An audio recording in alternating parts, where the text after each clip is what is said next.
Now we move to West Asia and bring you the latest on Iran.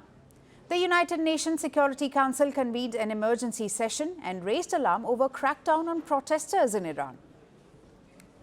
The high-stakes UNSC meeting comes amid growing international concern over violence inside Iran, a severe internet blackout, and escalating rhetoric that risks pushing the entire region towards a broader conflict.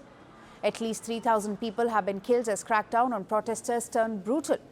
Addressing the 15-member council, Iran's deputy ambassador to the UN said Tehran does not seek war.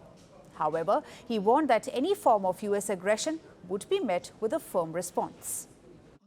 Iran seeks neither escalation nor confrontation. However, any act of aggression, direct or indirect, will be met with a decisive, proportionate, and lawful response under Article 51 of the Charter. This is not a threat. It is a statement of legal reality.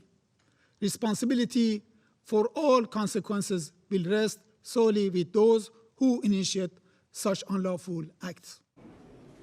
The United States strongly rejected those claims. U.S. representative condemned Iran's handling of the protests, saying the internet shutdown has made it difficult to verify the true scale of the crackdown. The representative said Iranians are demanding freedom more openly than even before and accused the government of fearing its own people by blaming foreign actors for domestic unrest.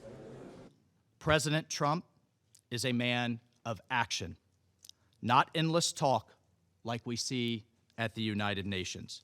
He has made it clear all options are on the table to stop the slaughter. And no one should know that better than the leadership of the Iranian regime.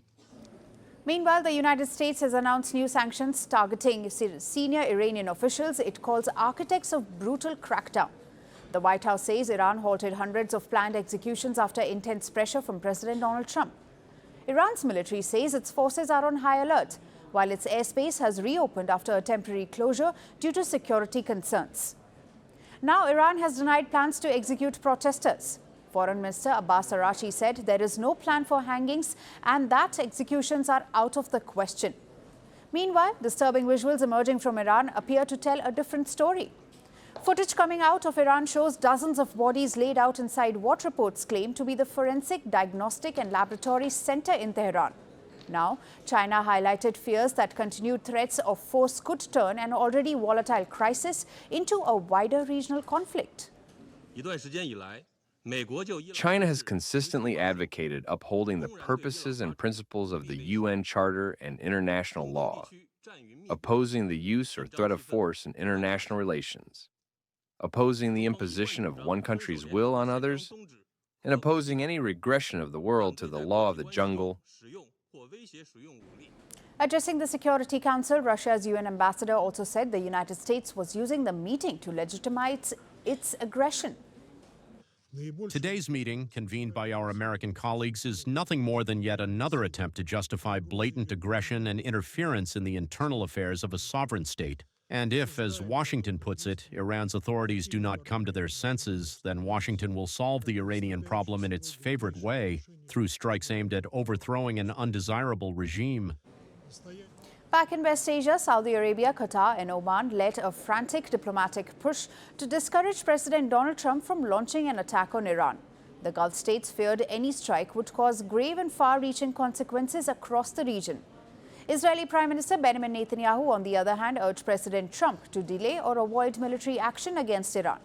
Reports say President Donald Trump informed Iran that he does not intend to launch a military strike on the country as US troops return to a base in Qatar.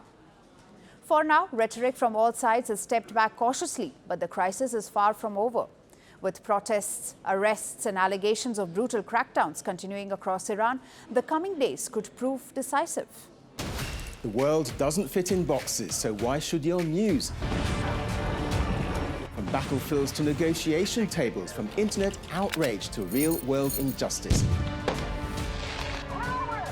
The conversations everyone is having and the ones they're avoiding. It's the same show, but this new year, Firstpost America gets a new look.